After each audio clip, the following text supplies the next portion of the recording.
Ram Dass talks about that, and Veganism? yes, because they basically practice that. But Do they? What Okay. he was getting at, and this is what pissed me off before I found out about it. If you're not ready to become vegan, like if it's a forced vegetarian, or if you're not mature enough, like basically it will start to fuck with your mind. Because have you seen the reports talking about how the way the animal is killed? The what now? How the animal we eat are killed? And Oh, have you ever read up about that? About how, like, you talking about the slaughterhouse and stuff? Yeah, how the I've heard. adrenal gland.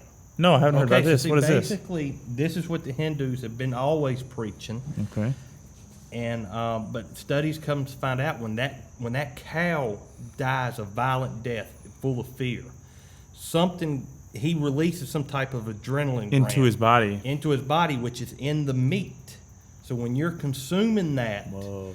you're adding some of that cow's fear, anger, pain. Jesus, this could go deeper onto the vibrational states. And that's basically what it is. You're vibrational. They're dying on a very low vibration, Right. And you're eating that food, and it's weighing you down almost like. Right. Because that's what I was saying. When you go vegan, you'll feel 10 times better. Really? Like you really will. And like I was saying, give it a try. But what I'm getting at what I'm getting at is what Ram Dass was talking about was you can quit if you remember how I was talking about how you had to like live your dharma. And basically, if I'm born here in America and I was raised the way I am, Okay. it's almost asinine for me to try to go to a Hindu Buddhist way of living when that was geared more towards them. So see, how if you're grow up where meat is very rare, they don't eat cow at all in India. If they eat meat, it's probably, I guess, like a fish or a chicken or something like that. It's easier for you to go vegetarian and maintain your level of awakeness, or your So level. in certain or not in societies, but like certain groups of people become less awake when they go to vegan. Is that what you're trying to say? Or it just makes it harder to stay awake. Great point. Here's what it was. Is that like when you wake up and you're more aware, you're more conscious. Remember how Bruce Lipton was talking about how subconscious controls so much of what we're doing? Right, yep. You also wake up your subconscious to the point to where you're starting, even though you have more of awareness for good and positive. Okay. Yeah. You also wake up and stir up that negativity that's in your subconscious or your animalistic. I can ways. see that because there are some thoughts that I have that I would not say out loud. I'll be honest with you. It's like going through the day. Like there's certain thoughts I have, and it's like, what the fuck? And that's what I started realizing. I'm a sick fuck. I was like, it was like, wait a minute, I'm trying to be all holy and stuff, but I'm still having very sort of much like the Harry Potter story. He was good, but he had that part of Voldemort in him. Yep. And he was having those bad dreams. Now, granted, they told a different story into what that was. Yeah. But that's what I'm getting at. Like, I realized that it was like the scales. The scales of the pendulum. Like, I would be very holy right here, but in an instant, I could be very unholy. Right over there. And so that's what Ram Dass was talking about, was like, yes, it's good to be vegan, but if you basically start to see these negative reactions, then go back, or take baby steps into it, or stuff like that. Yeah, I think that's kind of, I've almost on accident been doing that to myself in terms of now. I really don't eat that much meat. I mean, I do, but like it's more vegetable based. Yeah, I eat like basically fajitas in a way, but just without that much meat. I mean, I get like today was a little more. Was like one more breast of chicken than I usually eat, because I usually have two. They come like these little packages, prepackaged things.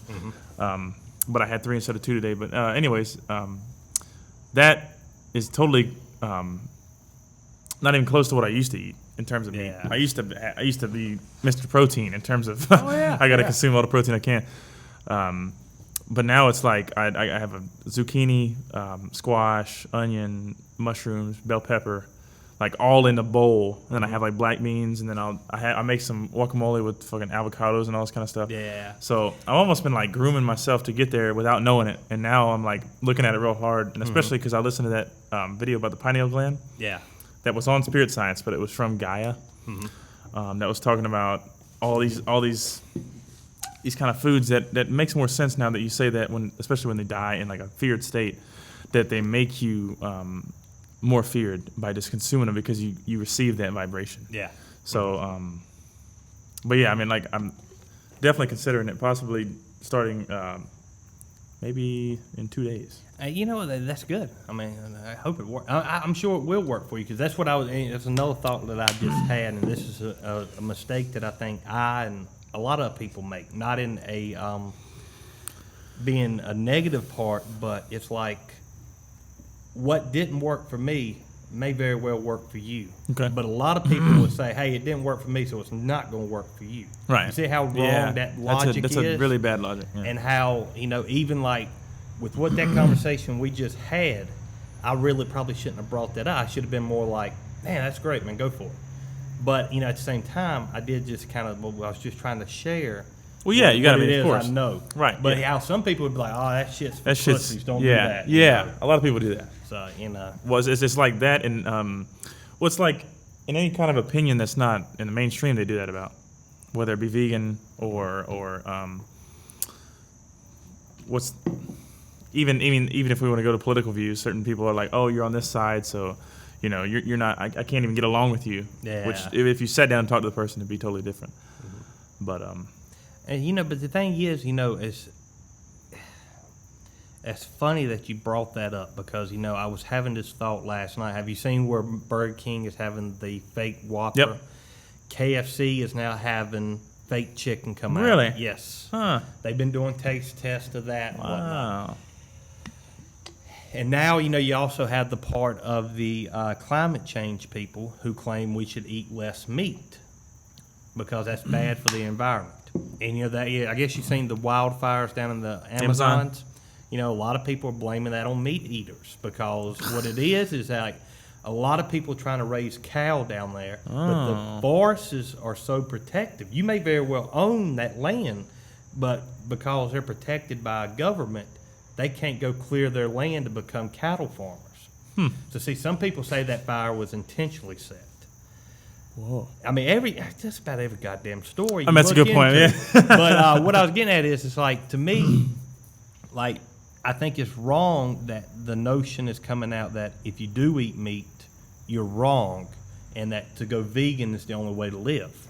Yeah, I don't necessarily think that's the truth. And seeing that goes back to what I was saying. It's like everybody's on their different path and on different levels, and we just got to learn to live and let live. Yeah. What's funny about that? I was listening to, I don't know if you ever heard of Alan Watts. Yeah, I love Alan Watts. Okay, now I was listening to him the other day. I think it was about 2 days ago, and it was basically that. Like, in terms of, if you want to be more spiritually awakened, or if you want to be more enlightened, stop searching for it. Yeah. Because he's saying you already have all the answers inside you. Mm-hmm. So instead of looking outside or for just to the exterior to find the answers, look inside yourself, and even, I don't know if necessarily know if he was talking about meditation. I don't think he was, but I feel like that would definitely help with that. But I don't know. I mean, I don't necessarily know if I agree with, what was he saying? He said it was the spiritual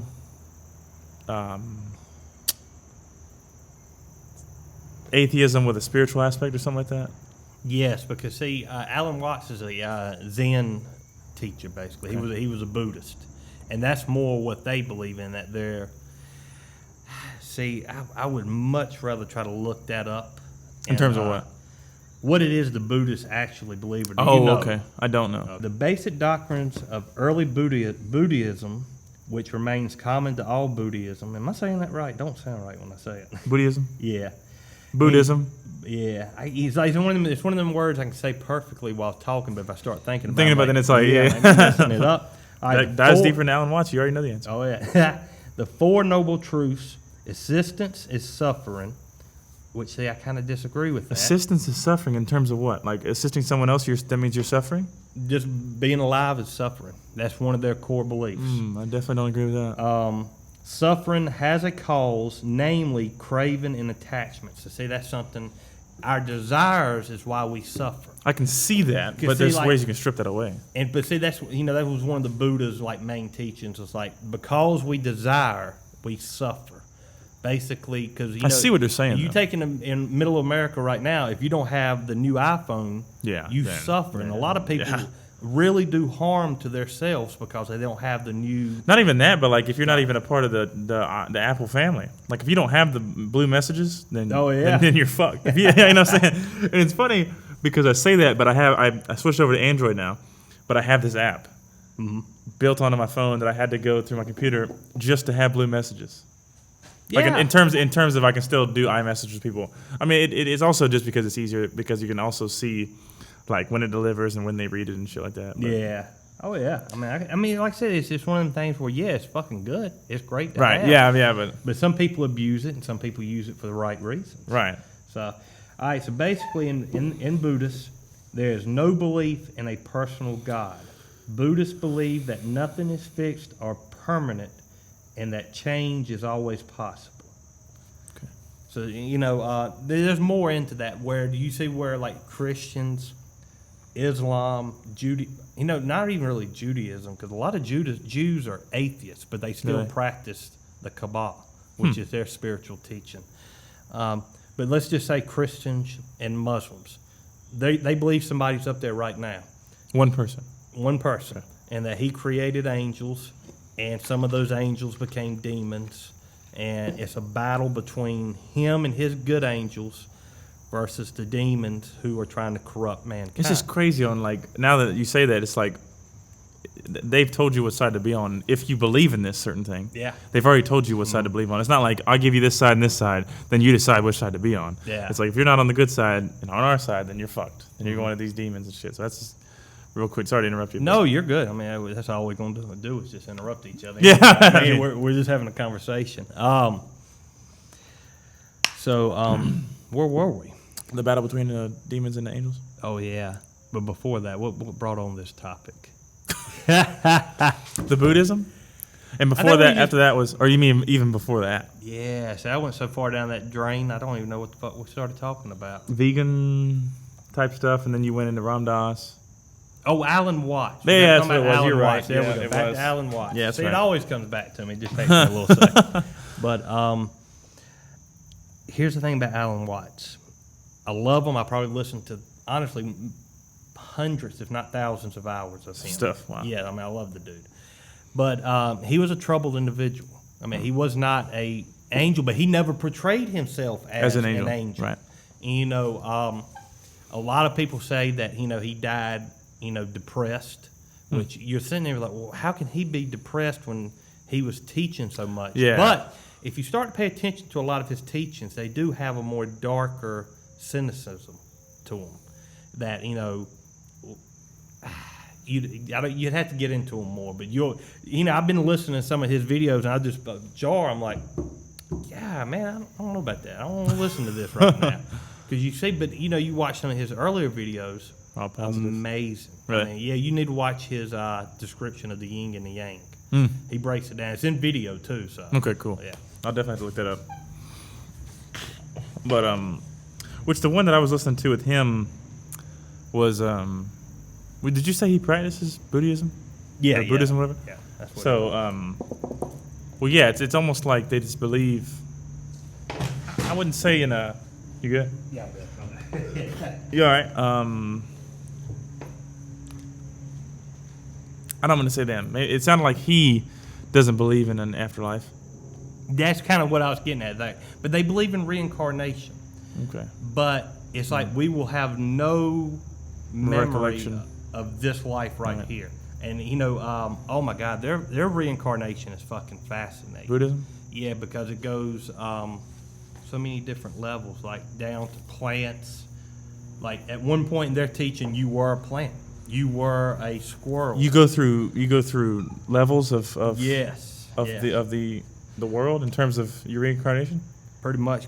Talk more about the Alan Watts, like what it was you was. Well, I mean, he was just talking about. I mean, he was really. I mean, because it was kind of surprising. It caught me off guard when he said there was no afterlife, because he was being so spiritual in what he's talking about, in terms of the nature of consciousness and being all one.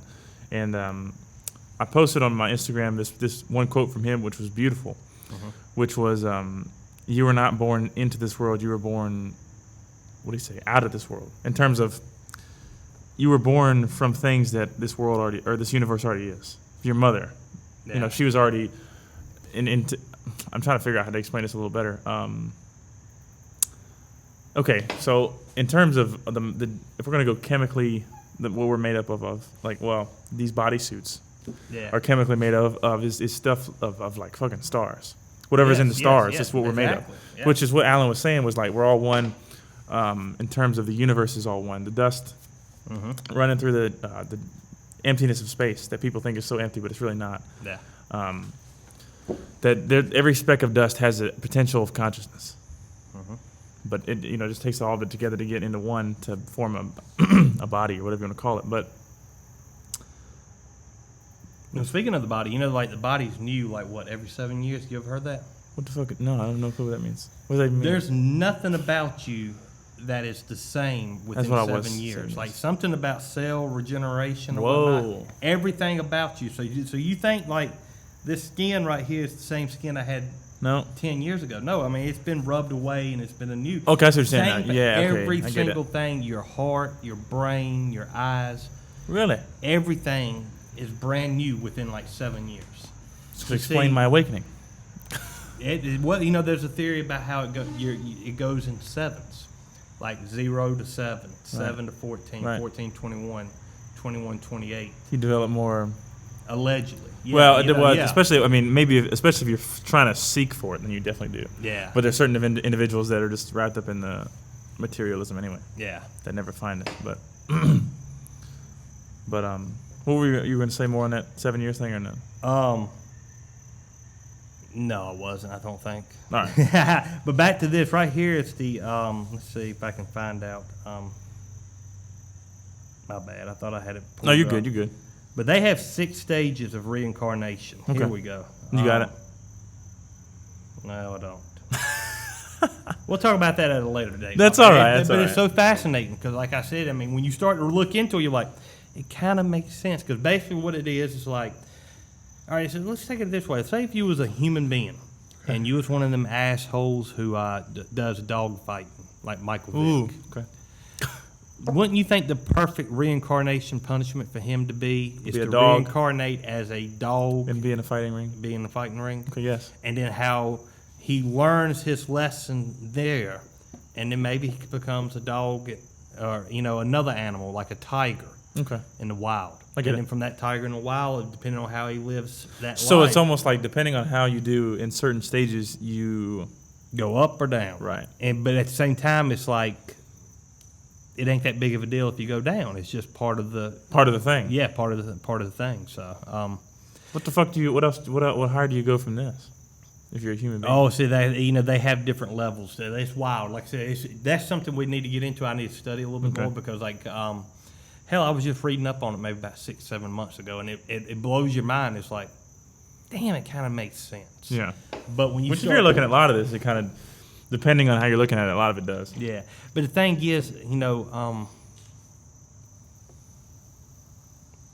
isn't that kind of what separates humanity from the rest of the animals? What's that? The fact that we know we are we, or we, like that I know that I'm I, and that craving to want to keep living. Like, you I have an interesting take on. I got to tell you something real quick. Go ahead. Yeah, no, go ahead. Right now? Yeah, go ahead.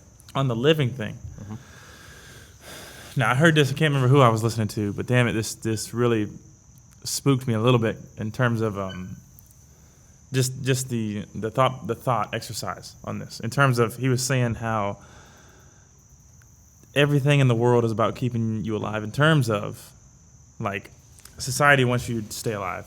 In terms of the hospitals and stuff like this, and when you go into the hospital, they try to keep you alive as long as they can. Yeah. Maybe that's to stay longer in the illusion. Well, that's one of the theories, is the fact that, whatever it is we're living in right now, this matrix-like concept, there are some type of beings within it or out it that are benefiting from us being in it. Okay. And you're right, and if that's the case, and they're getting benefits of it, then they would want to prolong exactly as long life. as they could. So that was an interesting take on because especially when they said hospitals try to keep you alive as long as possible to stay within the material matrix instead of going into your true nature of consciousness. And think about how horrible the deaths are now. And, I was reading an article about a guy who, you can do legal suicide now. What? In like 9 states. Jesus Basically, Christ. but it's kind of hard. You just can't go and say, hey, I want to die. It's one of them things where you have to have proof of a doctor who says that he is terminally ill. What are you saying? Like they'll kill you? No, wait, check this out. It's Okay. wild. It's wild now. All right, so if your doctor tells you you have 6 months to live, but during those 6 months, most people realize they have to go through horrific treatment. They're not themselves. No. And if they choose, they say, doctor, I will, I'm going to die. You told me I'm going to die. I'm mentally able. I don't want to suffer. I want assisted suicide. And basically what it is, Wow. 2 doctors have to sign off on it. It has to be legit. And then you have to find a pharmacy who is going to give you the lethal cocktail and it's sleeping pills. It's basically what it is. Wow. And you basically get the medicine and you get to choose when you die and how you die. So this guy was surrounded by a lot of his patients, his friends and family, and instead of just dying, I'm dying, and everybody crying or in bed, he was able to kind of be in the moment. Right, make it peaceful. Have it peaceful.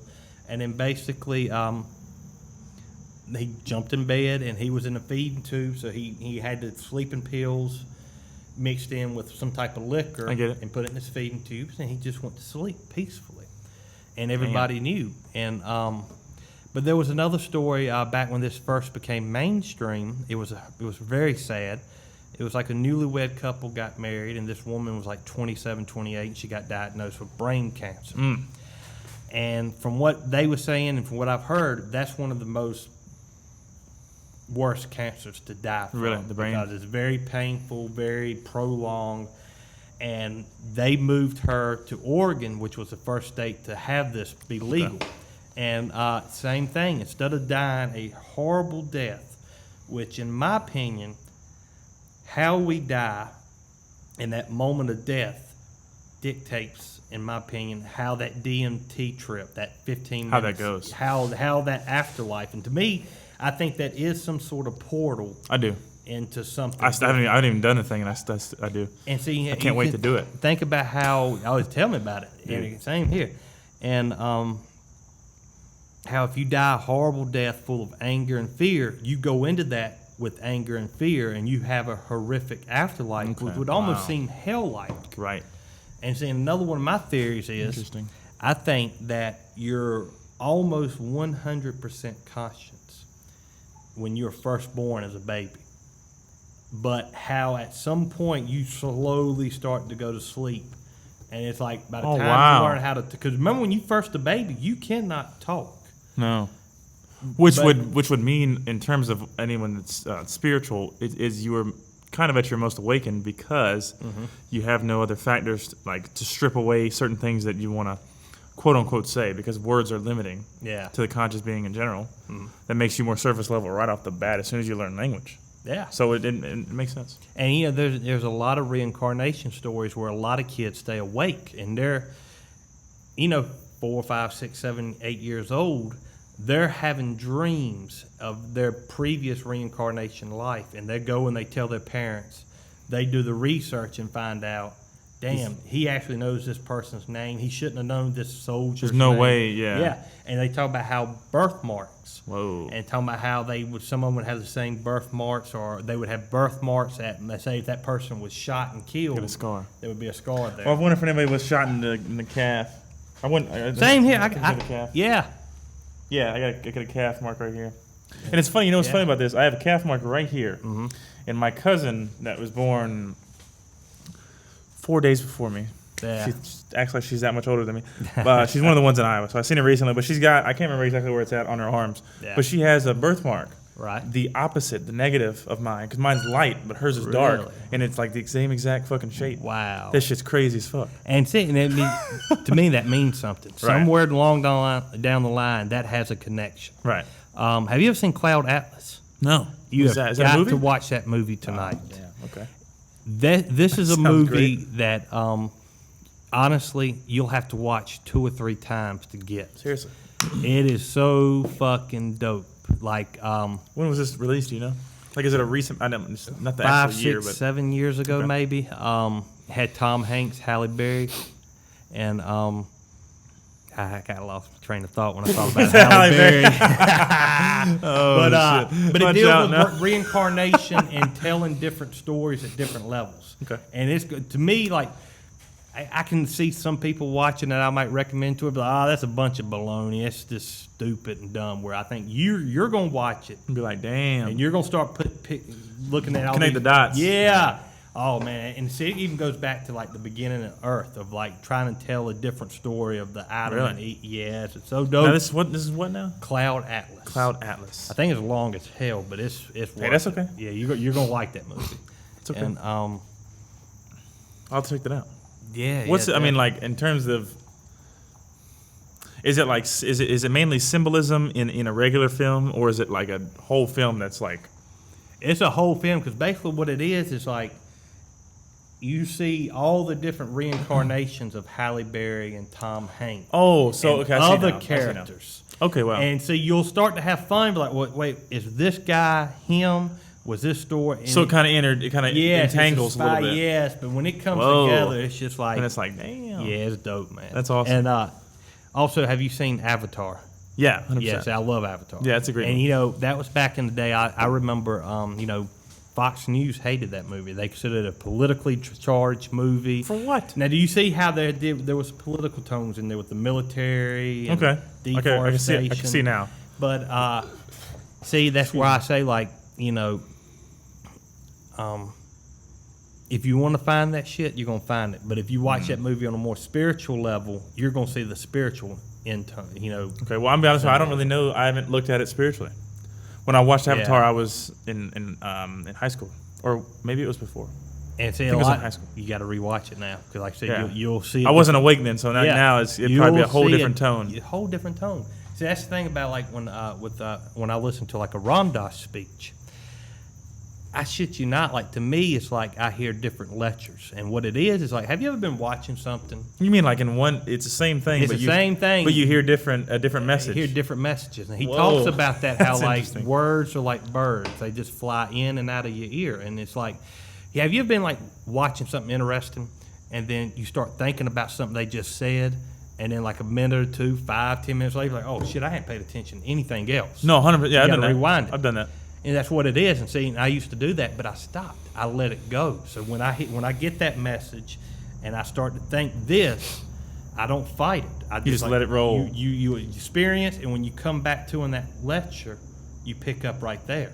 And You it's- pick up at a different. You might even pick up at a different spot, which means that your messages end up being differently strung Yes, across. it's wild. It can be Wow. very wild. And I need to check those out. I still haven't listened to any Ram Dass stuff. yeah, man, he's fucking. What do you great. look up when you look at this? Like, what do you type in? To Ram Dass, I just type up Ram Dass. That's it? Yeah, yeah. And he's like got one a of the- shit ton. One of like And, the first videos on YouTube. It'd be all right. You'll have to like scroll around. Like I said, I mean, that's the thing. Like back in the day, like God, I hate saying old, like 5, 6, 7 years ago. Okay. Like he wasn't as popular. Like he was just like you have to. Even though he was very popular back in the day, like in the 60s, 70s, and 80s, he wasn't as popular in this generation. It was really like the Duncan Trushells and people like that talking about him on Rogan, and because Rogan even wants to meet him. So Rogan was into him at a certain time. Like it would just be nothing but hours and hours of lectures. But now, of course, his people has a channel. You can tell they've reined in some of the bootleg videos, and yeah. Why are you going to look at just to show me what you're looking at? But it's funny you brought up Joe Rogan. I looked up his scar on the back of his head. You talked about. Yeah. You know what's funny? What's that? It looks oddly similar to the scar on the back of LeBron James's head. Yes. To see. Well, now Joe's excuse is hair transplant, and I think LeBron's Yeah. excuse is injury as a child. But they look oddly similar. And Obama's got one too. I haven't looked at. A I lot didn't of even people look at has it. them. That's a lot crazy, of people. man. Now go back to what you was mentioning about Alex Jones and having to piss. And he goes, "Yeah, you're not human." Yeah, no, okay, yeah, I told you that. And if you watch the 9/11 one, the first one he was on, and the newest one he's on. Yeah. He says it like a total of 6 to 8 times. Mm-hmm. He's which I mean, Joe eventually in the new one actually goes piss, but it's like, okay, maybe he's just like, damn, the last video they caught on, I got to go piss now to make me look like an actual human. But Alex Jones literally says the words, "You're not a human." Yeah, you know what I think he's getting at is, you see, I say what these scars are, is that they've already gotten what Elon Musk is the talking AI. about. Oh no, you mean the Neuralink? Okay. See, I say that back in the day, they was approached and say, "Hey, we got this new technology. We want to try it out. Are you interested?" And he was like, "Hell yeah! I don't know what it is. It could just be something that's speeding up the neurons and whatnot." But I would. I hate that. I'm just challenging you. No, jokefully. Go watch some early Joe Rogan videos, like back in the hundreds, 200s. Go watch the one with that one dude. Damn it, what the fuck's his name? That Ancient Aliens guy. Yeah, 232. Yeah, that's the early. I watched that, and then you watch the newest Alex Jones video. Yeah. It's like, wait a minute, is this even the same guy? Exactly. I mean, really, it's like completely contrasted because Joe's all about, back then, he's all about, man, we didn't go to the fucking moon and all this kind of stuff, and now today it's like, yeah, we went to the moon. Exactly. It's like, wait a minute. And I mean, I get that you can change your opinion, but he's like 100% on the moon that we landed on, when back in the day he was 100% no. So now it would make sense that he's more like in the middle, but he's completely switched sides. Oh, so exactly. Like, so he's like, did he sell out, or does he know what's good for him, or has... I mean, there's definitely different ways to look at it. Yeah. I mean, you look at it from, was he threatened and his family threatened is one thing. Two is, like you said, does he know what's good for him in terms of not only like his family in terms of that, but also like in terms of content-wise, where he gets more fans if he doesn't say certain things. But the third one is the one where you were talking about the Neuralink. Yeah. Supposedly, especially this is what David Icke talks about. Once you interface with the human brain, you can interface with the consciousness, because the brain is like an antenna for the consciousness. Well, the brain antenna. That's Joe's view on it. Yeah. But David was saying that you can influence your consciousness when you attach something to the brain to fuck with it, like Neuralink. Mm-hmm. And he says that once you combine AI and the human brain, you don't become superhuman, you become subhuman, because you become a vehicle for the AI, which would make sense about Joe. They decided, all right, let's slowly twist this knob to make him more mainstream. Yeah. Because if you notice now, I don't know if you listened to him very recently, but this is on surface level topics, but it shows that he's a part of the propaganda now. Because about Chris Cyborg, the fighter. Yeah. He was, if I remember right, he was a good supporter of it. But then somebody came on and talked about Chris. Well, no, somebody came on and they didn't even bring up Chris Cyborg. Yeah. But Joe Rogan did. He brought her up on purpose and then started demonizing her. Yeah. And this is right after the fact where she was trying to say that Dana White didn't let her rematch Amanda Nunes or whatever. So it's like, okay, wait a minute, Joe.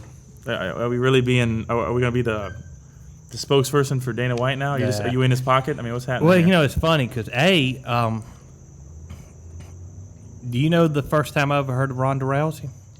Joe Rogan podcast. Really? She came on there. This is early back in the day when she was first in Strikeforce. Damn.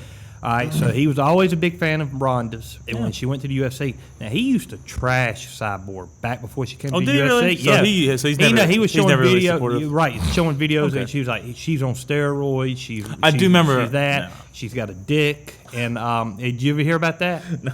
Yeah, like he had to come out and apologize for that, and they talk about how awkward that was when he first had to interview her. Oh, I bet. Because he used to just make jokes like, "Yeah, man, she's probably got a dick," and Jesus. So.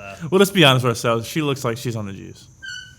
She looks like a man. He probably does, and but see, that's a subject that I'm completely different on, because like I don't care. I don't care at all. Because to me, even if you take it, you're either you're doing yourself very bad harm, or you're going to take it legit and do the right things, and it's just going to benefit you. Yeah. And like look at somebody like Andrew Luck. You saw where he retired. He retired. Yep.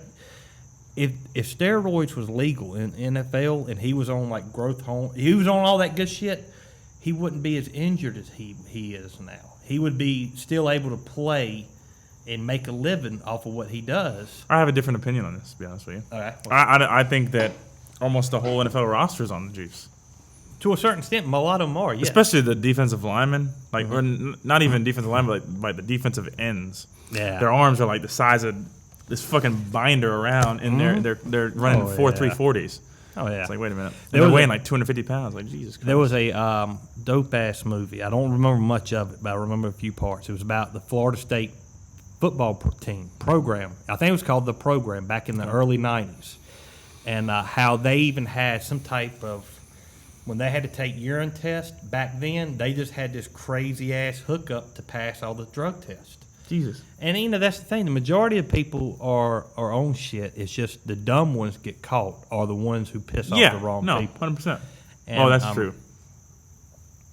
But I say that if you make it legal, you solve all that shit. I do too, and that's why I definitely agree with making just make everything legal. Yeah.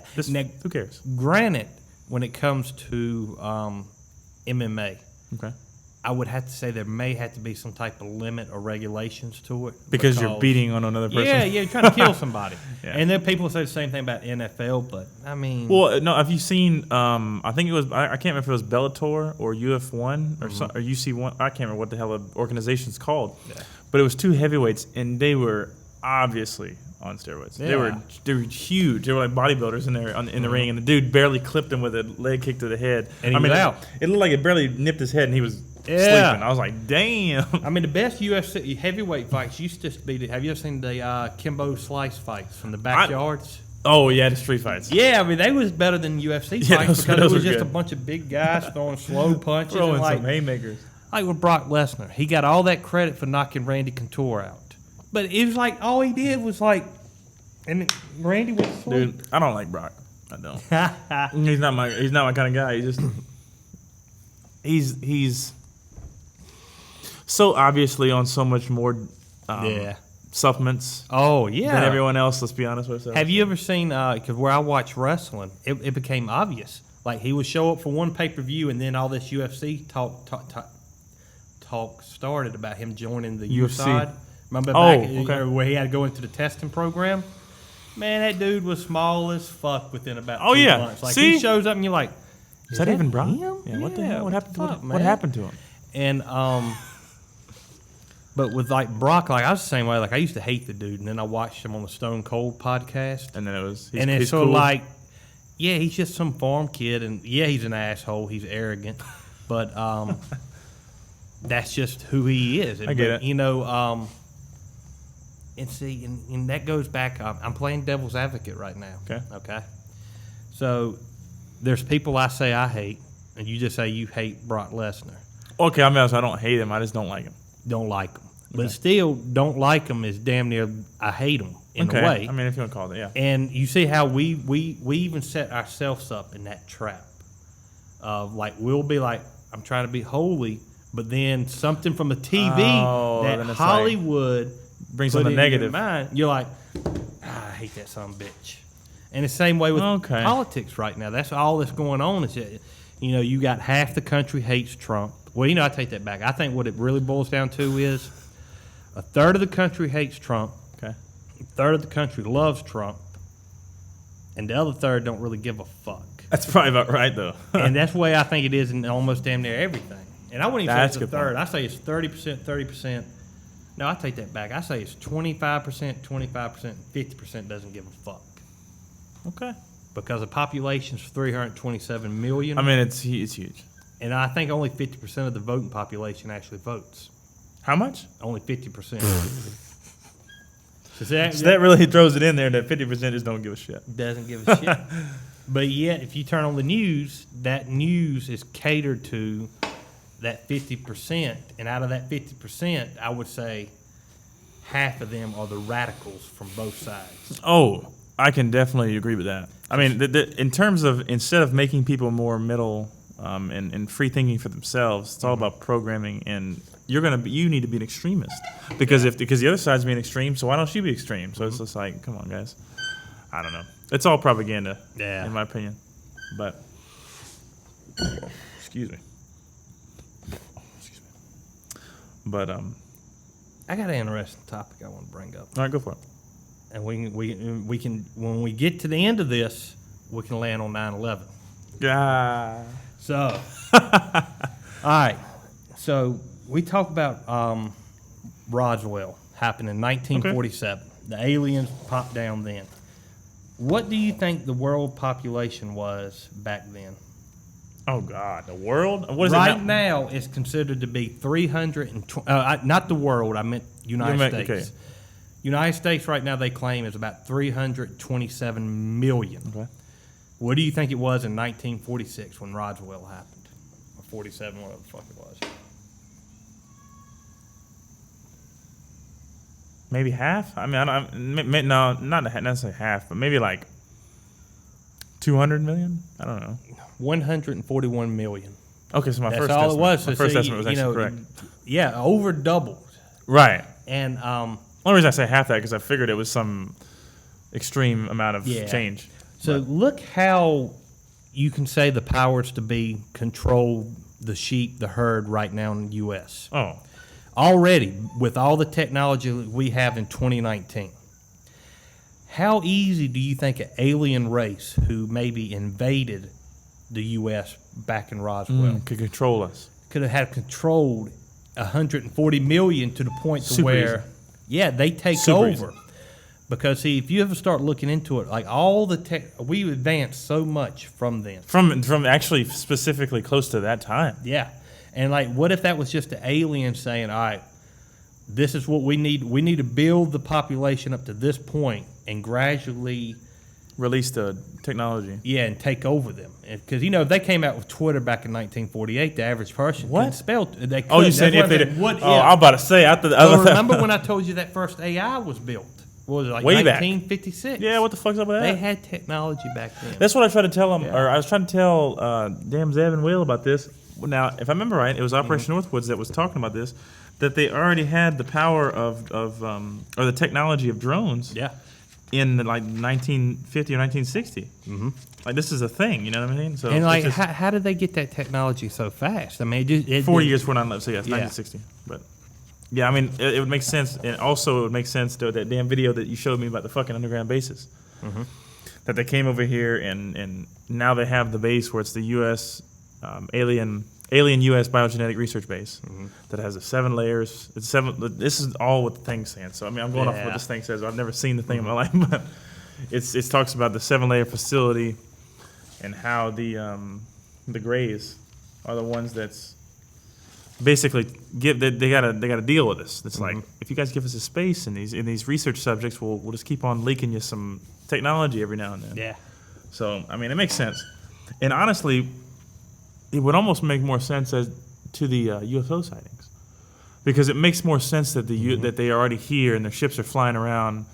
In terms of we can't see them, but then all of a sudden one fucks up out of I don't know how many I'm sure they have. Yeah. Unbelievable amount. But I'm saying, like, in terms of, it would make more sense that they already here flying around instead of them coming from like a fucking long ass way and then crashing. I don't know. And so, no, you're exactly right, because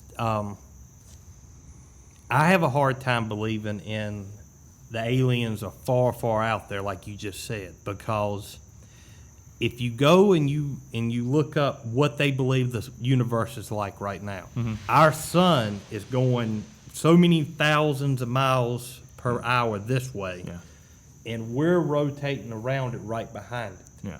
Where, if you talk to most people, they think the sun's sitting right here and we're rotating around the sun. Yeah, everything's moving like a fucking bullet. Yeah, smoking through space. Yeah. But see, is that even true? Did they just make that shit up and we're on a flat Earth, or they know I don't know. They know we're in a matrix? But I almost am adopting the matrix theory more than the flat Earth, because there's certain things in the flat Earth theory that don't necessarily add up. Especially when I just seen. It's funny enough that we talk about this. I just seen this on Instagram. Some guy basically almost debunked his flat Earth theory. Because he like debunked it on live television when he was trying to prove it. It's like, damn it, dude, you feel like an idiot, don't you? But it's because he said over a certain distance, this light, you should still be able to see the light if I point it right here. Yeah. Through these 2 holes. And he said if the Earth's actually curved, then you'll have to raise your hand up to see it. Yeah. And they turned on the light and they couldn't see it, and they were like, damn, okay, you sure you turned on the light? Yeah. All right, raise the light way above your head. and then you see the light, and it's like, damn, so it is curved, you dumbass. But wait a minute, where was they at? I don't know. It's just like one little clip. You gotta think though. Okay, so was this a TV show investigating the flat Earth? I don't know. This is a little clip on Instagram. Yeah. I'm not really sure what's. All right, so let's say for instance, like Fox 8 said, let's go interview some flat Earth people and try it. Okay.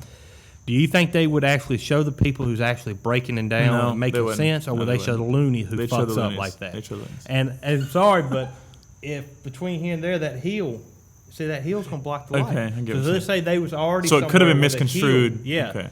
Because there's That's a hills good and point. mountains That's a good in point. the flat Earth. That's a great point. And see, the thing is with the flat Earth, it goes back to the alien basis. They have the theory of like Earth is up here, then you have Middle Earth and bottom below Middle Earth. Like they have those layers as well. And I'm not saying the world's flat, but hell, it could be. Right. I mean, and honestly, yeah. I'm not saying when I said that I believe more in the Matrix than the flat Earth, I'm not saying the flat Earth isn't possible. Yeah. Because of course it's possible. I mean, hell, when you look into it in terms of certain aspects, it makes more sense for it to be flat Earth and for all the other shit to be bullshit. Because, excuse me, they were asking basically Eddie like, why would they lie to us about the space? And I think what Eddie was trying to say to them is it would break down your whole fundamental view on reality. Everything, yeah. Because once you understand that you're a flat Earth person and you're in this dome, you realize that you have so much more importance and value than if you're just what you're marketed as in terms of mainstream now is just a bodysuit. Yeah. Made of chemicals and neural connections and nothing more than just matter. Yeah. So, but which matter is not really matter anyway. So I mean that story, checks out pretty quickly in terms of it doesn't become very credible in my opinion. And something I was going to get at earlier about the aliens. Like to me, what if they are multiple dimensions? Oh, I 100% believe this. 100% believe this. Go and ahead. then let's just say like the Roswell, somehow there are certain portals, wormholes. When did we split the atom? I guess sometime back in the 40s, didn't we? So see, wait a minute done now. something. Roswell's in the 40s. Yeah. So we could have split the atom and fucked with a dimension, and then they passed through that by accident, and they did, and their technology wasn't made to work in our environment, and that's why they crashed. That's why it didn't even. Wow, now that makes even more sense than it failing. Yeah, but wow. I definitely believe in the multiple dimensions theory, though. Yeah, definitely. I do, and because it makes so much sense. Oh yeah. And I mean, just all those nuclear testing back then. Like I said, they had Operation Fishbowl, which was what was this again? Because I heard Alex Jones said this, or no, I think Joe said this. Would they send one into space? Yeah, they was trying to, and it got taken out. Yeah, did you hear about that? About that? Did you hear about that? Aliens are allegedly. It got diffused in space, and especially the one that they tried to nuke the moon. It wouldn't surprise me if they did. Now, I think they said they tried that, and that one was also diffused in mid-flight. Really? Yeah, I've heard a lot about that. The aliens just like, no, you're not going to do that. Yeah. Here it is. Operation Fishbowl was a series of high-altitude nuclear tests in 1962 that was carried out by the United States as part of the larger Operation Dominic nuclear test program. All right, so you got to ask yourself, they was setting off nuclear weapons. There's a picture of one. I guess they set it off higher in the sky. God bless. Why call it fishbowl? Ooh, wow, okay. Is it because they knew we was in some type of firmament? Now, that, you know what, now granted, that wouldn't necessarily even mean... I'm playing devil's advocate now. That wouldn't necessarily mean the flat Earth. Let's just say... It would mean that we're in some kind of orb, though. Yeah. And what if a alien race put some type of force field around us that keeps us from getting the positive influence of the sun and amplifies the negative parts of the sun? And that's why everybody's starting to get cancer. Jesus that's why Christ. the sun's starting to get hotter. That's interesting. I mean, it could be anything. I love that's why that's what I'm getting at. Is like, it could be either one of those things. That's awesome. Yeah. No, that sounds amazing. So, I really should be a sci-fi writer. Dude, that sounds fucking good. If that was a movie, damn it, boy, that would be, that's got to be box office right there. I mean, that's just gold.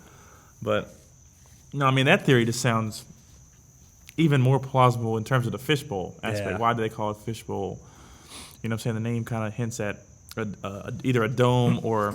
They was trying to blow something up there. So. It's either there's some different outlooks you can have on that. It's either we were completely one of the dumbest fucking races, or not, I don't say races, but like, what's the word? One of the dumbest animals is what I'm going to call us. The fact that we are doing testing of blowing up nuclear weapons in the sky. Because at that point in time, if I remember right, this is all based off of if we are talking about no alien influence, none of this, you know what I'm saying? The technology we developed by ourselves. This is that kind of aspect. If that was true, then we're dumb as shit for trying to just blow it up in the sky and hoping that nothing else bad happens. Oh, yeah. You know what I mean? Mm-hmm. Or it's like you said, they're trying to blow something up. And, you know, the thing, too, is part of the great thing about the United States is you have freedom. I mean, that's the thing. Like, if you want to be part of the herd, you can be part of the herd. Okay. But, you know, if we want, what we're doing right now, if we was in Iran, we'd probably be stoned to death. Really? Yeah, because it's considered blasphemous. We're speaking out against God. Oh, wow.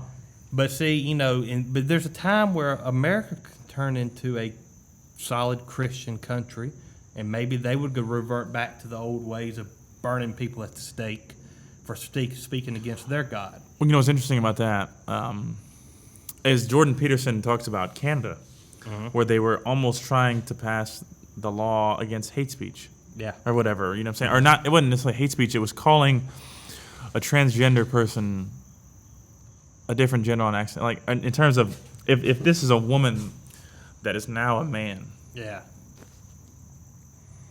And I called her a man, but she wanted to be still referred to as a she, then it's like, I'm going to press charges against you and you're going to jail now. Yeah. That was the law that was going to be passed, or something crazy, like, or you're going to pay a fine. Yeah. Which is even, I mean, both situations are fucking ridiculous. But Jordan was saying that, it's like, to have free speech, you have to risk being offensive or offended. Because if not, then there's all speech is just like, damn, well, we can't say this, can't say that. You know what I'm saying? Yeah, there's a lot of things. Like I said, I wasn't doing that on purpose, but let's say that there is a certain word that only black people can say. Okay. Yeah. If you say that word, it's just like you're the fucking Antichrist. Yeah. No, really. But if you pay attention, Joey Diaz used to say it all the time. Joe Rogan used to say it all the time back in his... he wouldn't be sitting there calling them that. He would just be having this conversation like, you can't say that word... And say it. Without getting in trouble. Huh. And... now, it's funny about this real quick, just to break off. He actually said the actual word. Yes, he used to say the actual word. No, he did... Yes. Before? All the time. Wow, okay, they would that's... Be the same conversation. He like his thing would be like... He's like, it's just stupid. I mean, like... You could just be dribbling a basketball down the street and it hits your foot and you call that basketball a word. But if the right people was around you, they may kill you for calling your basketball that word. In that context, he was actually saying the word, though. Yeah, he was saying the word. That's crazy to me. And that's again, nuts. like it used to be like, I can remember growing up, it wasn't that politically charged of a word. Really? No. I mean, it became that over time. It became that over time. Wow. Yes. And so it's almost like a manipulation of history in terms of them deflating the truth of its importance to the youth, like of my time. Mm-hmm. Like, this word is horrible, but in your time, it's like, I mean, I'm not saying that we're that far off. Yeah. But I'm just saying, like, you can see the but what I'm getting differences. at is, like, you know, you would have a lot of people, like, you would have a lot of black people to come out and say, yeah, I got white friends. They can say the word. Right. And, no, like, yeah. You know, like, say if you were sitting around, like, rapping to the old Snoop Dogg songs. Then you could say it. You could get away with saying it. But there was a guy recently, he was a rapper, and he got mad because he noticed white people in the concerts were singing that word. But 10, 20 years ago, they didn't give a fuck because they was getting money. But now it's like, it's 2018, 2019. You can't be in that. You can't be singing that word. That's weird. I mean, that almost goes back to, and almost makes David even seem more correct than he already was before in terms of. I think he's one of the closest to spot on people that know what's going on about the truth. But about the entities that are reaping the benefits from the negative energy are trying to do all they can in terms of they trying to cover all their bases of limiting speech, limiting free speech, and making us become a herd of sheep. Yeah. Because they realize that at this point in time, more people are awake than ever, and the movement of awakening is moving faster than ever. So it's like, of course, they're going to try to pull out all the stops of, damn, well, you can't say this, can't say that. They plant these things in the news, or they, you know what I'm saying, like not necessarily the news because they're behind the news and even they're behind the government. I mean, they're part of an organization that doesn't have a name. You know what I mean? But see, it's a slippery slope. It's just like that saying, if you give them an inch, they'll take a mile. Yep. So one of the guys I was listening to last night, he was part of that Temple of Set, and he was actually on TV back in the 80s because he was a member of the Church of Satan as well. And it was very interesting. He was in the Army. Okay. But in one of his new books, he talks about, and see, this is where I can't figure out if it's negative or not, but basically, in order to control the population, they're wanting to kill their will for war. Like, that is the best way to stop war, is to control the way people think and make them lose their passion for war. And I'm totally butchering this. I know I am. I wish I could. No, you're all right, but I'm just trying to figure out. But back to the words. See how when they get us tricked into saying, all right, this word is illegal, or if you say this word to that person, we can fine you. And how once that happens one time, they're like, well, we got them this time. It's going to be easier to get them next time. Yeah. And not only is it going to be easier to get them next time, but next time we'll make it. We'll move the goalpost again. Now you can't say this other word. Exactly. And then it just goes on from there. Yeah. And see, and I doubt we'll ever see the day where the word cracker is banned. Like, you can't say cracker. Don't call me a cracker, or or a honky. Those words are perfectly fine to say by anybody. Yeah. But the other words, even just back to like the trans. Did you hear the story about the man who's a woman now, but she went to a beauty salon and wanted to get her balls and dick waxed? I think you did talk about this. And the ladies was like, no, I'm not doing that. But in her view, she was being persecuted because she was a female, and they didn't want to do what they needed to do. But look, man, let's be realistic here. Yeah. I mean, anyone with a grain of common sense would realize that that's just not something you do. And see, and that's where what I was talking about earlier, I think the vast majority of people would be like, this is dumb. But you have the media and the social media people now who they're not catering to 100% of the population. They're catering to that 10% of our entire population, maybe even smaller. And that's why if you turn on CBS or ABC, you'll see a ridiculous story that means nothing. No, yeah. To the average person. Yeah. And I mean, I can see that. Not only the news stories, but you look on the fucking. I mean, I understand the shows are just supposed to be entertainment. Yeah. But Jesus Christ, you know what's funny about this? I was watching. This goes back to the thing where they kind of sprinkle in a little touch of the truth in certain movies or TV shows. Yeah. Like you're talking about certain directors or producers are a little more awake and just try to kind of feed you the truth through movies or whatever. It was 2.5 Men. Oh God, terrible show. Terrible show. Terrible show. That show is actually pretty decent. Yeah, I'm getting ready to ether that show for you. So you go on, finish, enjoy your last few minutes of enjoying that TV show. And then that's over. That's over. All right, well, listen to this. Just this one part. It was just funny that they brought up the Book of Job. Did they really? Because I think it was. By the way, Alan? Jew writes that show. Really? Yes. Okay. Well, anyways, it was funny because he was saying that like all this bad shit was happening to him, just like the Book of Job. All this bad shit was happening to him, and he was like, "I'm not gonna be like Job. I'm not gonna lose my. I'm not gonna lose my faith, or whatever." You know what I mean? And then all of a sudden he gets rained on. But I just thought it was funny that they said Job. But anyway, go ahead. All right. Same like you. I used to watch that show. I mean, hell, it had a lot of hot girls on it. That damn what was the dork's name? The chiropractor. Oh, you talking about? You talking about Alan? You talking about the guy? Yeah. Remember when he married that bimbo, the redhead girl? What? Oh man, like I said, I used to watch that show a lot. I haven't watched it much. I'm just being honest. I've Okay. watched some episodes. So We used to watch it basically, more than Charlie Sheen used to make like $1 million or more an episode per What? episode. Okay, so basically, you That ask sounds yourself, ridiculous. how can he make $27 million for 27 episodes? Oh, so damn. Because the pharmaceutical companies are paying that. Because if you watch that show, like especially when it was new on CBS, Okay. it was just prescription after prescription advertisement. Inside the show. Well, no, you mean the like- commercials. Okay, The okay. commercials pay for the TV shows. Okay, I did not know And that. seeing it used to be, oh man, I got to make sure I stay on track and get everything into this one. You know what Ronald Reagan first became famous for? No, wasn't he an actor? He was an actor, Okay. but his stitch was a salesman for General Electric. Okay. Like that's all it used to be. Was like tonight at 8:00, General Electric will bring to you, and it'll be this TV show. But during that TV show, there would be commercials for that company or whatever company was paying to advertise their stuff.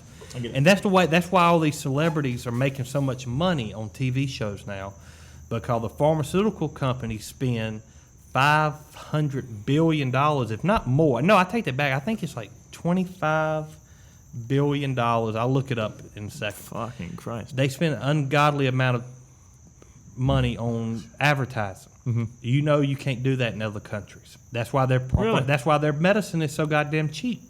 Because when Prozac or Zoloft or Ambien or all these medicines you see on TV, when you go to CVS and you pay for that medicine, you're paying for that goddamn commercial, which means you're paying for Charlie Sheen Wow, okay. to play that character. Wow. All right, so 2.5 Men. Oh, here we go.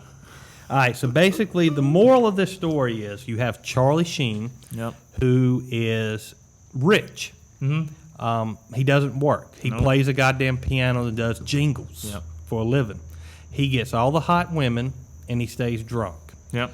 Then you have his brother, Alan, who did the right thing and went to school to get a job, but yet he's considered a joke. He's broke. Yep. He's made fun of. Yep. He has no luck with women. No. So that's basically America right now. You have an upper class of people, of celebrities and of elites, who basically live a fucking carefree life based off of what we fucking do, because that person down there wants to go to a goddamn cotton mill or a yarn plant and make money for some fucking rich fuck in India. That's what's going on right now. That's why we are in the shape we are in this country now. I went so far left field right there where I was getting at, but you No, see you're what good. I'm getting at? Yeah. Where the average person now, they go and they work 40 hours a week, try to be legit, Yep. but yet they're the ones living paycheck to paycheck, where everybody then goes home after work, they watch TV, and they watch rich people play make-believe, Yep. and live a wealthy lifestyle because they go to work and buy shit at Walmart or Amazon, that fulfills or they go to the movies, or they the pay elites anyway. Yeah, and it's just see how it's all the Yeah. working class building them up. Wow. But I got to make sure I didn't lose. Okay, so Charlie Sheen. Yeah. Do you know Charlie Sheen's not his real name? No, I did not know that. What is his real name? I don't. It's just. Are you fucked just up. saying that? No, it's legit because they took his father, his brother, because there was an acting family. He wasn't the only Sheen that was famous. They actually took their name from a Catholic priest. They are Catholics. Remember how I keep talking about everything goes back to the Catholic Church. So there you have it. You have a Charlie Sheen. And again, he was on Alex Jones. I mean, he was a big Charlie was? Yes. What? Yes, he was on Alex Jones right before his meltdown, right during the Egyptian protest No of 2010. He was a big, I think, a 9/11 guy. Charlie was? Yeah, there's his real name. That's correct. Wow. And that's commonly known. But That's nuts, not though. a lot of people know No. that. Where did Charlie Sheen get his name from? Let's see. What the fuck?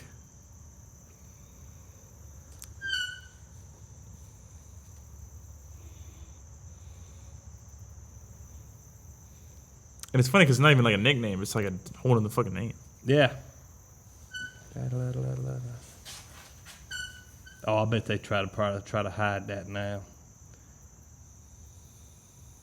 I'll find it later. But needless to say, the Sheen was a very popular. His last name was Sheen as well. Was a very popular Catholic priest. Okay. And that goes back when I was talking about Charlie Sheen being on there. See, there used to be a shit ton of YouTube videos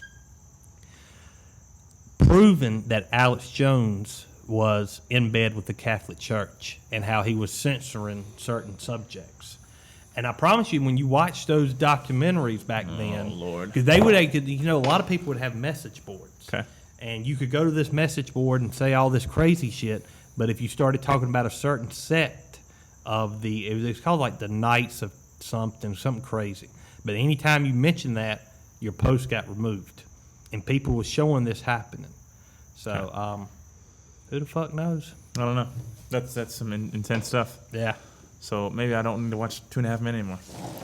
What do you think about it? When I broke that down for what 2.5 Men basically is, you're basically gonna sit down and watch an elite asshole, Yeah. be a womanizer, get these young women drunk Yeah. and fuck them and leave them. Yeah. Where poor old Alan Working his ass off. working his ass off, trying Not to getting shit. Yeah, Yeah. and trying to raise his kid. Yeah. And so sorry. I hope that. No, you can always no. watch that '70s show. Yeah, look, I it's ain't got nothing wrong with that. No, shit. that's a good show. Hey, That's I a good love one. that show. But no, I mean it really opened my eyes, especially when I saw that that symbolism of the elites just sitting there while it's almost symbolism of like you said. I mean America in terms of they're showing us the path of education, but in reality that's just going to set you up for failure. Mm-hmm. In terms of if you go there for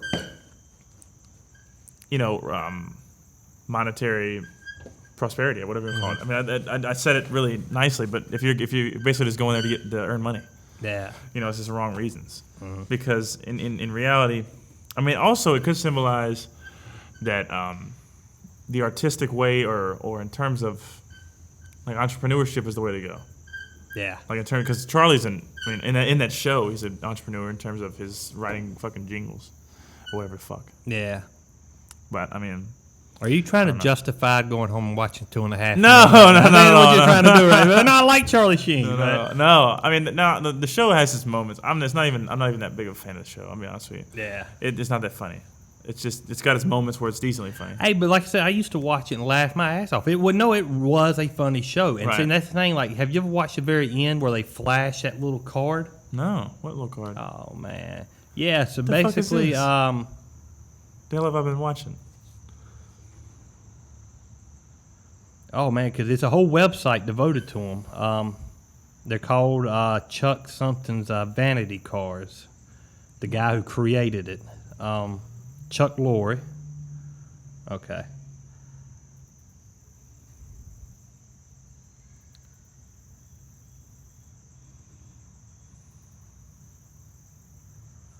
Vanity card. So at the end of every episode,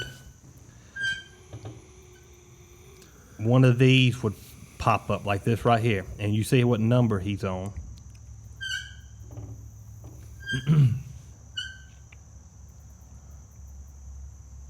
Come on. One of these little pictures will pop up? Yeah, because it used to be, because a lot of people would hit the DVR and pause it and read it and whatnot. Fuck. You see what they look like. It flashes up for just a second. You have to hit pause to read it. Really? Yes. But, he would have a lot of, towards the end, he was trashing Charlie Sheen. But a lot of them have, in my opinion, very negative, anti-spiritual, more pro-egotistic messages. TV shows?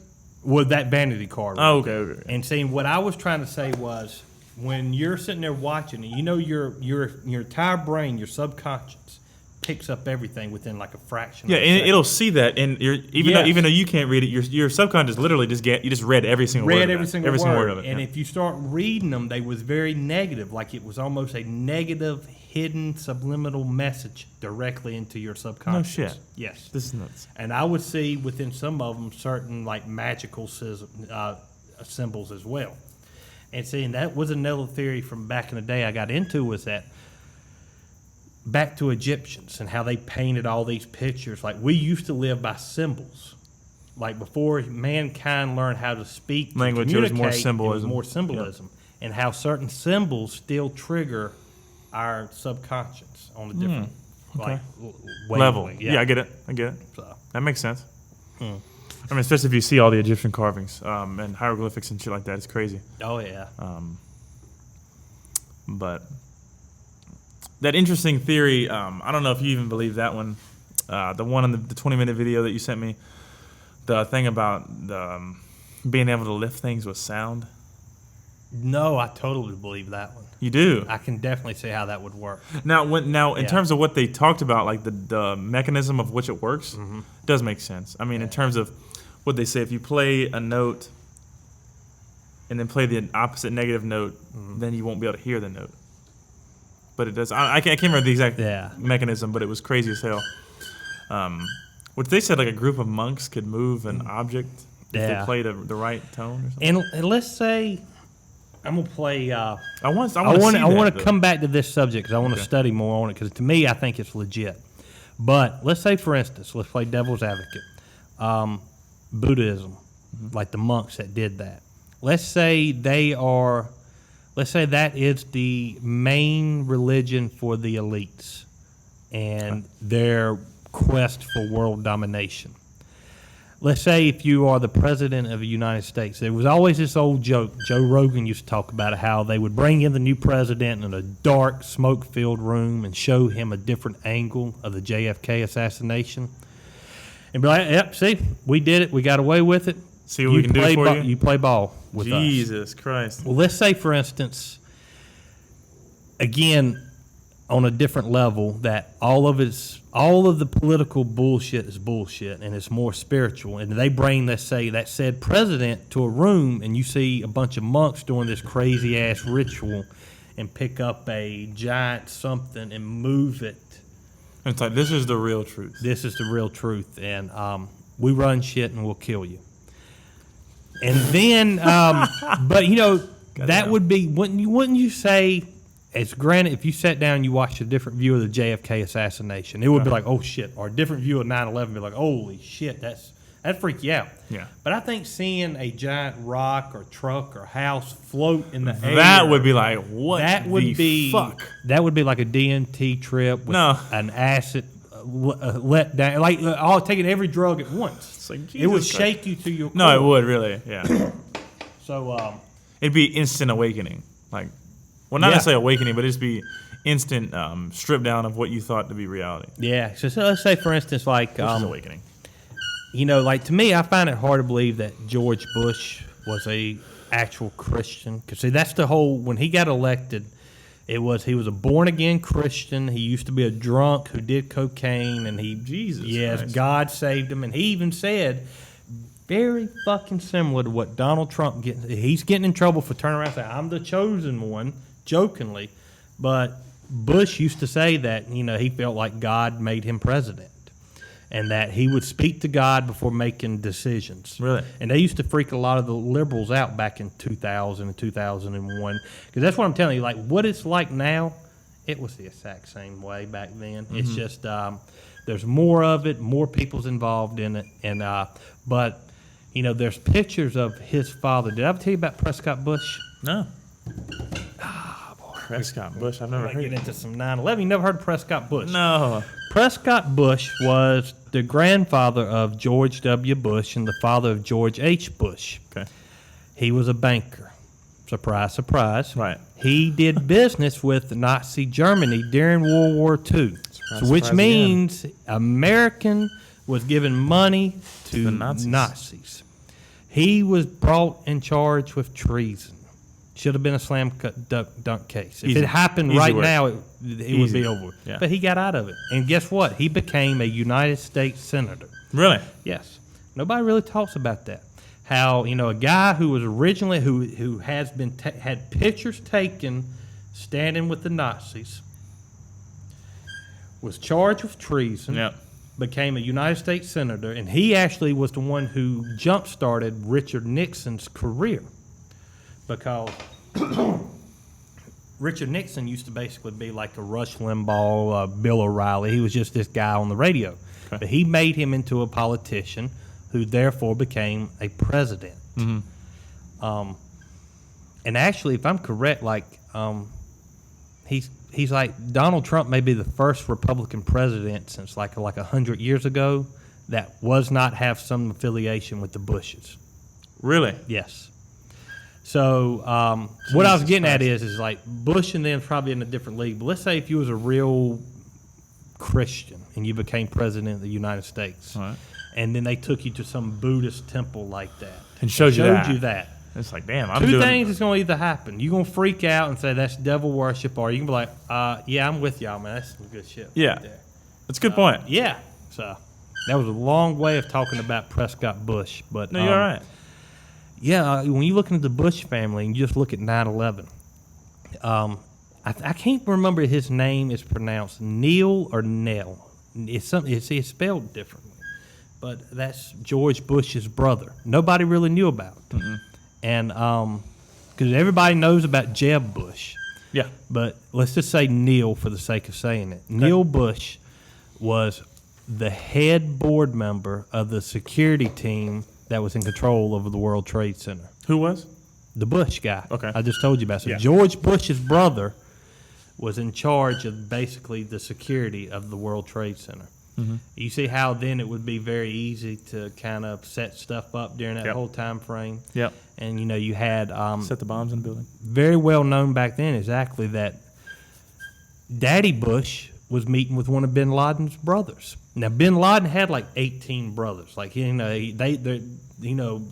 they don't believe in one wife over there. No. Which I can't much blame them. It's got to be fun. I mean, think about it, if you had one for every day of the week. I mean, their shit would never get old. I mean, it would be like, I think it would be I'll see you next week, baby. I'm just saying. I'm going to wife number 2's house. Yeah, exactly. I Good think we should be Christ. allowed to have That's multiple wives. not. They got one thing right. Yeah, whatever. Jesus Christ. Damn, I totally derailed myself. But see, but what I'm saying is like when you start connecting these dots, it's either a big fucking coincidence. Right. Which is honestly speaking Yeah. of this, is what I told which I was telling Will about. Like Will was saying how all of this it could just be one big coincidence. Yeah. But then I'm just thinking, but that's what I was trying to show him was look at all these dots. Yeah. They connect, man. It's just insane. Because especially a lot of this was, and I know I end up listening to him like he's my fucking savior. But David Icke was where I got a lot of these true details about. I mean, I had the Rebecca Roth stuff. That was literally from her speaking on an interview. But some of the other stuff was from David. Just because he breaks it down in a way that's so easy to understand. Oh yeah. I mean, in my opinion. So. But are you ready to read something? not right yet. Are you looking for something? We can. Okay. If you want to, but what I was going to say, well, back to the word police. Back in, word police. And this is a very interesting one. You know Biggie Smalls, don't you? Yeah. Okay, so he was a rapper from back in the '90s, and he had a portion in his song when he used to say, "I'm gonna, what was it? Yada yada yada, I'm gonna blow up like the World Trade Bomb Center." Because there was a bombing at the World Trade Center back in the early '90s. Was there? Yes. And he was just making a joke, but when Jay-Z used that verse for one of his new songs on an album, they edited that shit out. Because at first, when it first happened, I was like, damn, did I get a damn clean version of the CD? And because it literally then I stopped. realized that they edited out Biggie Smalls saying World Trade Bomb Center in like 2003 or 4. But why was it that sensitive that he couldn't say a couldn't say line? that. So see, that shows you how it started back then. It's crazy shit. But Now, we can save 9/11 for another episode. We could just have it. honestly, we might need to. Yeah. I think it needs to be this whole episode. Just because, I mean, I agree. I've got like 10 pages. We will touch on the forbidden topic of 9/11. I know, it seems to be forbidden. Jesus Christ. Yeah. If anybody touches, they're deemed to be ridiculous. But, I'm ready. I'm gonna go home and start researching it, man. Go for it, man. We'll go balls deep Hey, into I'm it down. next time, man. well, it's funny because, like I said, I was trying to talk about it on the last podcast with Will and Zeb, but then Now I'm not going to try to dog him because he's not here. Yeah. But I mean, he said he was a firefighter, so he can't talk about 9/11. I don't understand. I just don't understand the connection of the fact that you can't speak on a subject just because you're a firefighter. Just because I understand a lot of them died. Mm-hmm. But I mean, I'm not claiming that no one died. I 100% agree that everyone died that died on 9/11. Yeah. I just don't think it was from Middle East. I don't think the threat was come from Iraq. Yeah, because like I said, I mean, back to where I told you about the. We'll have to find the video. There is video of them talking about arresting the 3 Israeli Mossad agents who was filming.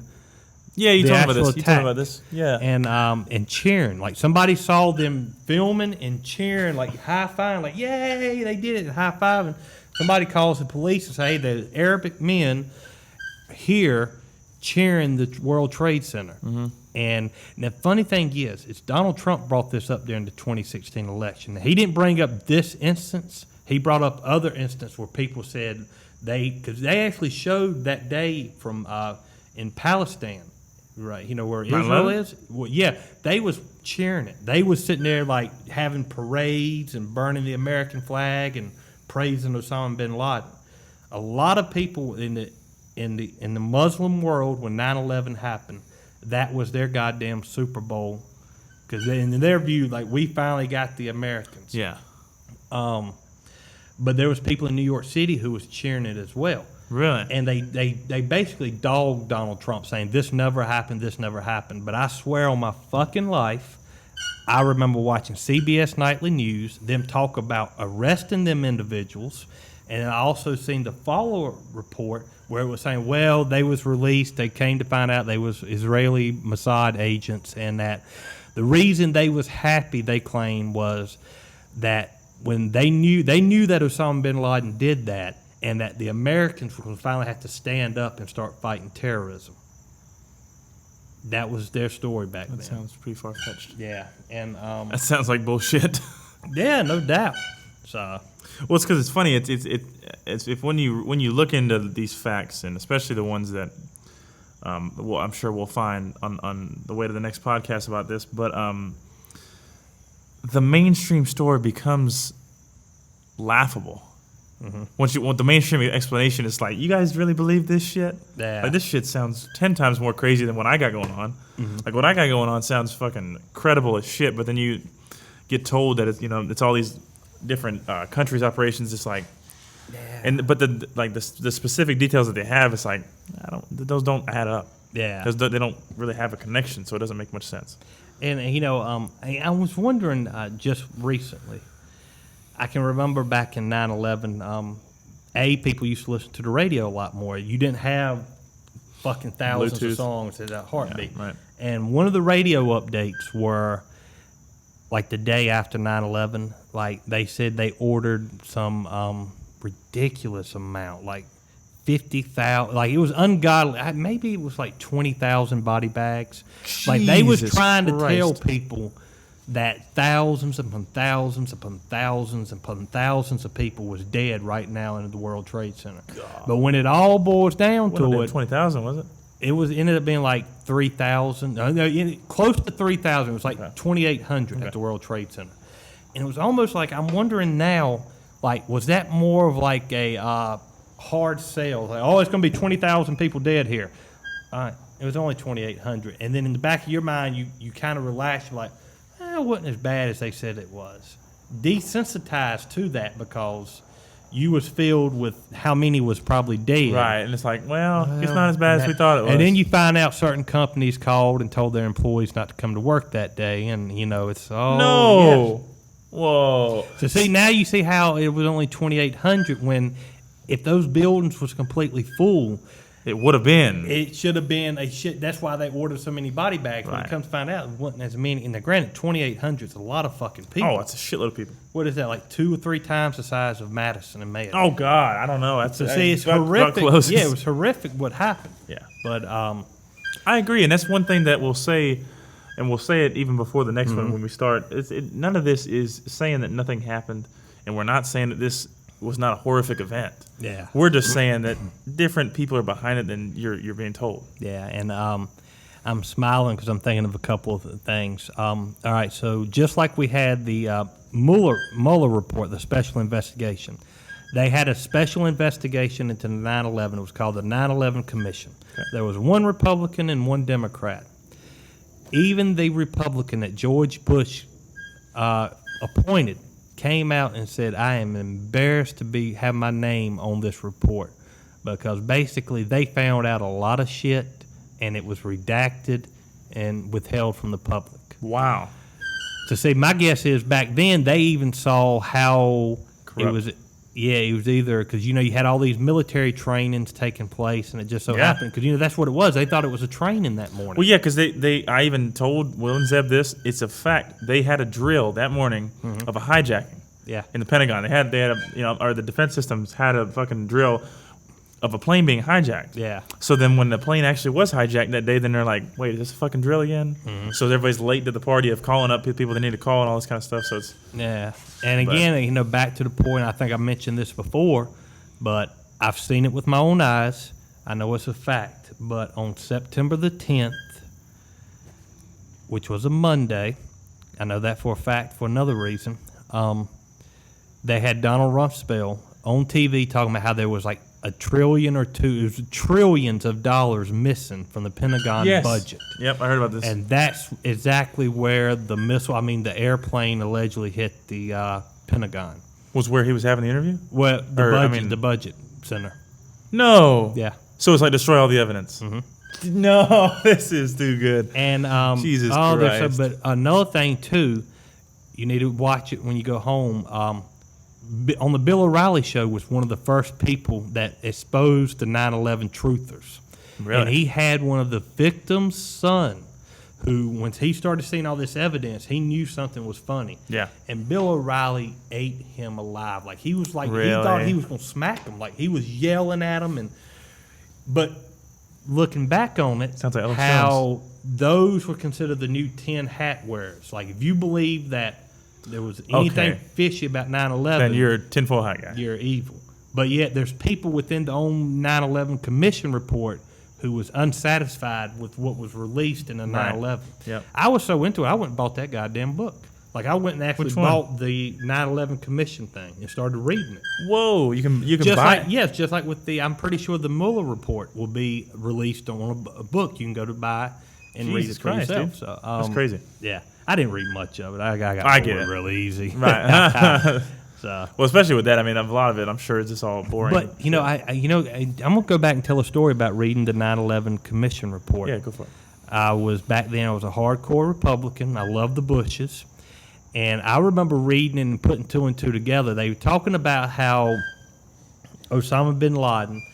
Did you ever hear about Black Hawk Down? You ever seen the movie? I've heard of it. I don't really know. Isn't that when they went and killed him? Well, no, that Black Hawk Down was back in 92, if I'm correct, 92, because that's when the election was, in December. So George Bush was still the president. Okay. We was over in Somalia fighting terrorism, trying to help them out, and they shot down one of the Black Hawk airplanes, I think. Helicopters? Helicopters. Okay. Well, needless to say, they killed U.S. servicemen. They tied them up and they dragged the dead bodies through the streets. Jesus. It was a horrific act, and there was no retaliation for it. Mm-hmm. And Osama bin Laden made the comment, that's when I knew the United States of America was a paper tiger and that we could attack them. Right. Now, they blame Bill Clinton for not attacking Al-Qaeda after that event, but I remember reading it and I was like, wait a minute. Bush was in office at that time. It wasn't Clinton's fault. It was Daddy Bush who refused to do anything. But they wanted to paint it a different picture. Exactly. But, then, because right before 9/11, there was a boat of Al-Qaeda members. They went up to one of the Navy big-ass ships and blew it up and killed like 30 servicemen. Jesus. Clinton didn't do anything about it. See, that's the thing. It was all these little things that bin Laden and them saw, and it's like, well, they're not going to attack us back. Right. And again, like I said, I really do believe that Osama bin Laden was legit. I think that the hijackers were legit, but I think probably what happened was that drone technology we talked about Somebody else was controlling those airplanes. My guess is, I think they knew they was going to die, but I think there was somebody invisible hand pushing them along to start whatever we started right now. And the bad thing is, you're considered un-American if you talk about 9/11, or people get mad, and it goes back to the word police. Yep. You can't. You got to have freedom of speech. If I want to if I want to believe fucking lizards were actually hijacking that plane and did then goddamn it, you should be able to do it. I should be allowed to do it. Yeah. So. Well, that's like me. I know my idea of 9/11 is way out there, but I'm a believer the planes are holograms. So there's that. Very well possibly, because I've watched those documentaries and it makes sense. Yeah. And like I said, the lady who first proposed that is now dead. Yeah, which makes me a little worried. That's all right. Yeah. I've almost made myself have a slight state of paranoia. I think with fucking conspiracies. Yeah. Like there's a certain point where it's like, damn, I'm on edge, like almost, you know what I'm saying, a little bit. Hey, can it be like that? Especially in the dark. I'm just like, god damn, there's something gonna get me. And I talked to you about that one little paranoid about, Which one? Oh yeah. But and I think that was funny in the back of my head. Yeah. Oh fuck, I just forgot what I was gonna say. Well, I'll go on real quick. The darkness, because I'm fucking paranoid of the dark now. Oh, what's funny about that is that's why I joke and say, "Oh, hell, Satan." I'm like, if I just say "hell, Satan" enough, I'm on the bad side, so I ain't got to worry about them coming after me. Yeah. Well, it's funny because I was watching that damn 20-minute video that you was talking about. Yeah. It was close to dark time, and I was just sitting on the couch. I'm like, he's gonna walk. There's gonna be a grade to come around the hallway and say, "Look, you know too much. Come with me. You're being a part of the research. You're gonna be a research subject." Yeah. I mean, of course he wouldn't say it because he's an alien, but I'm just saying it's like I was like, somebody's gonna come out of fucking nowhere. Oh man, did you ever hear about the? Oh man, this is going to be for a different topic. There was a popular YouTube conspiracy guy, and basically he ended up getting friends with this network, and he ended up dead.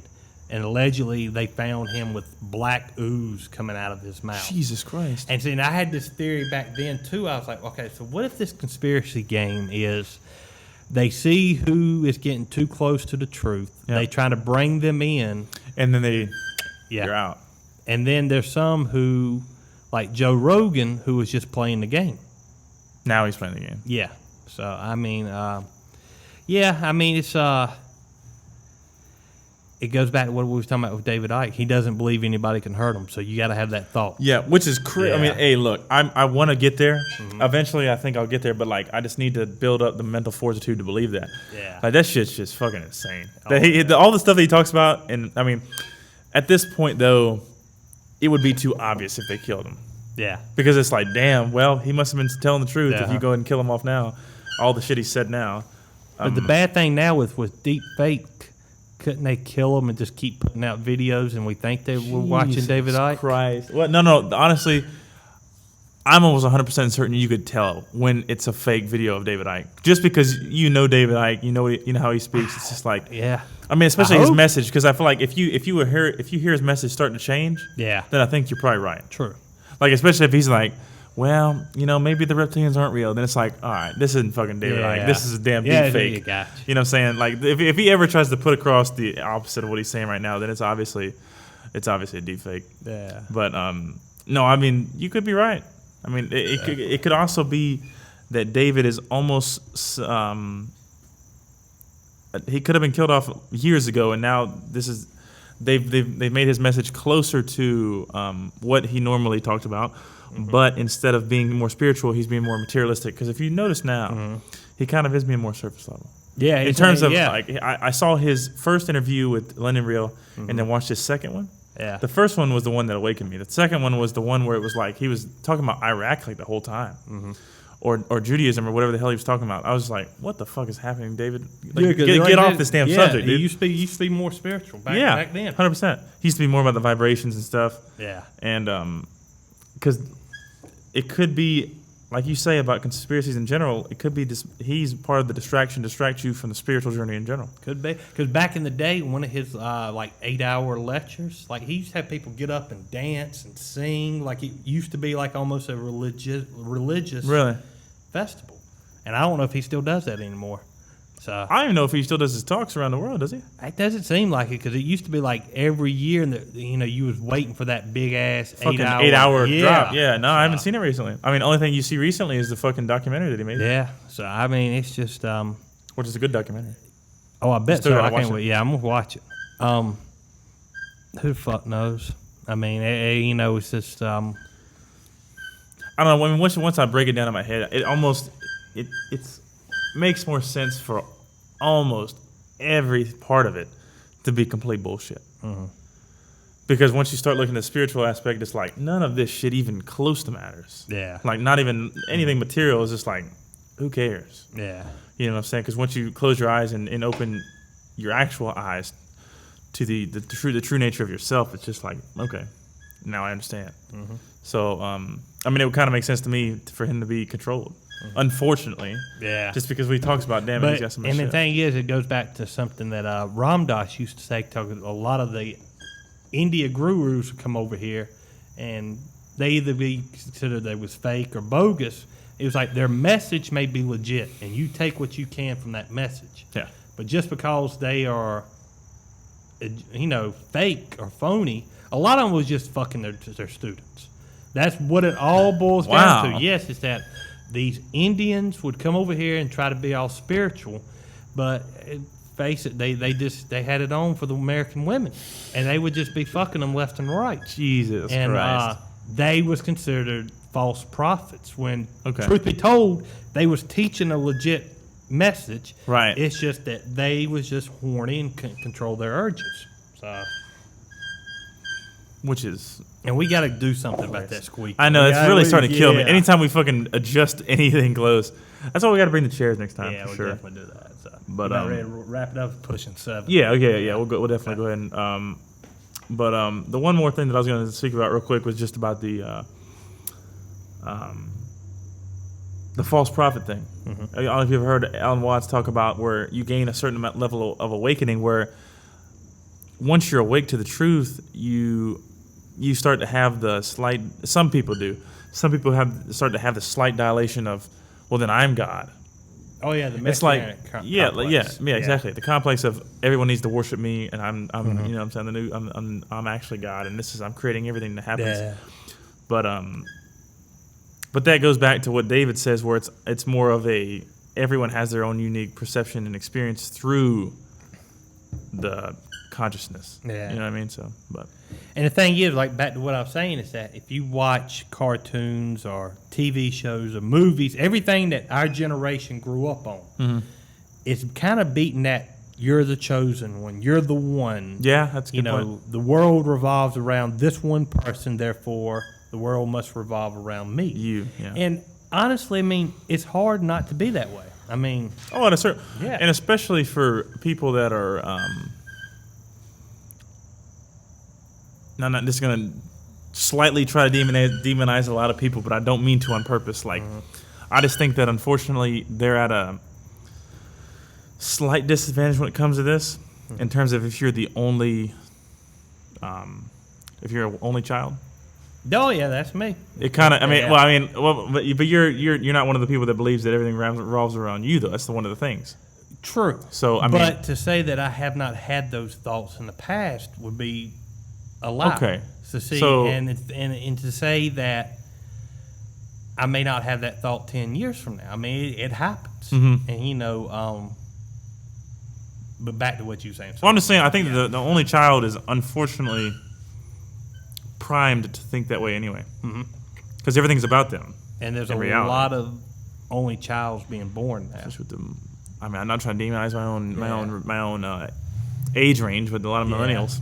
If we're gonna be honest with you, you know. Well, yeah, and like I nice. said, I mean, like, and that's the thing. But it started many, many years ago. Like the family union No, I see broke what you're saying. down. Nobody wants to get married and have kids Yeah. because we've almost made it anti-family. We made it easier not to have kids than to have kids. Yeah, and speaking about this real quick, and then we can go ahead and end it close after this, unless you want to say something else. But we were talking about. I don't think it made it on the podcast, but you were talking about, because we were talking about it before, like a couple podcasts ago, where you were talking about there's certain movies that like show the single parent families deal. Yeah. And I said that's if you look at and my son, because he loves the new Grinch, the cartoon Grinch. But if you look at the old Grinch, the one with Jim Carrey, the daughter, the you know what I'm saying, the little girl that the story is based around, other than the Grinch, obviously, she has a mom and a dad. But in the new cartoon Grinch, it's just a single mom working her ass off with no father figure. So it almost instills another part of that programming so many examples of that we could break down. Which is crazy because, I mean, in my opinion, it almost seems like you have more, now this is going to sound interesting, but like spiritual power. I mean, power in terms of knowledge when you're around more of your family. I know it sounds kind of like iffy, but I think if everyone is on the same wavelength in terms of like, can be, yeah. When I went to Iowa, most of my family seems to be pretty positive. Yeah. Luckily, you know what I'm saying, because certain families do not. No. But they seem to be, very positive individuals. So it's just like an aura around, the whole house that we were, of course we had uncle's birthday party. So I mean, there's this whole aura around the house that was just a positive feel, and everything was just, you know what I'm saying? Yeah. And you just feel more, I don't necessarily, maybe just at peace in a way. No, yes, and you're a part of a family where if you don't have that family structure, you're more susceptible to join the herd mentality and because you search for that exact feeling of that aura, and you try to find it somewhere else, and you become a sheep because you join the herd of. I get it. Or you join a cult, or like. That makes sense. All these different types of groups that, that's what it all boils down to. Makes a lot of sense. If you grow up with a solid family, you're less likely to be manipulated and driven off the path. Yeah. So, Well, that makes total sense. But this has been another great one. Definitely. And next time, I don't know if you want to do next time 9/11. Oh, yeah, definitely. I'm down for it. Well, then we'll definitely search it up. We'll research it, and we'll see y'all next time.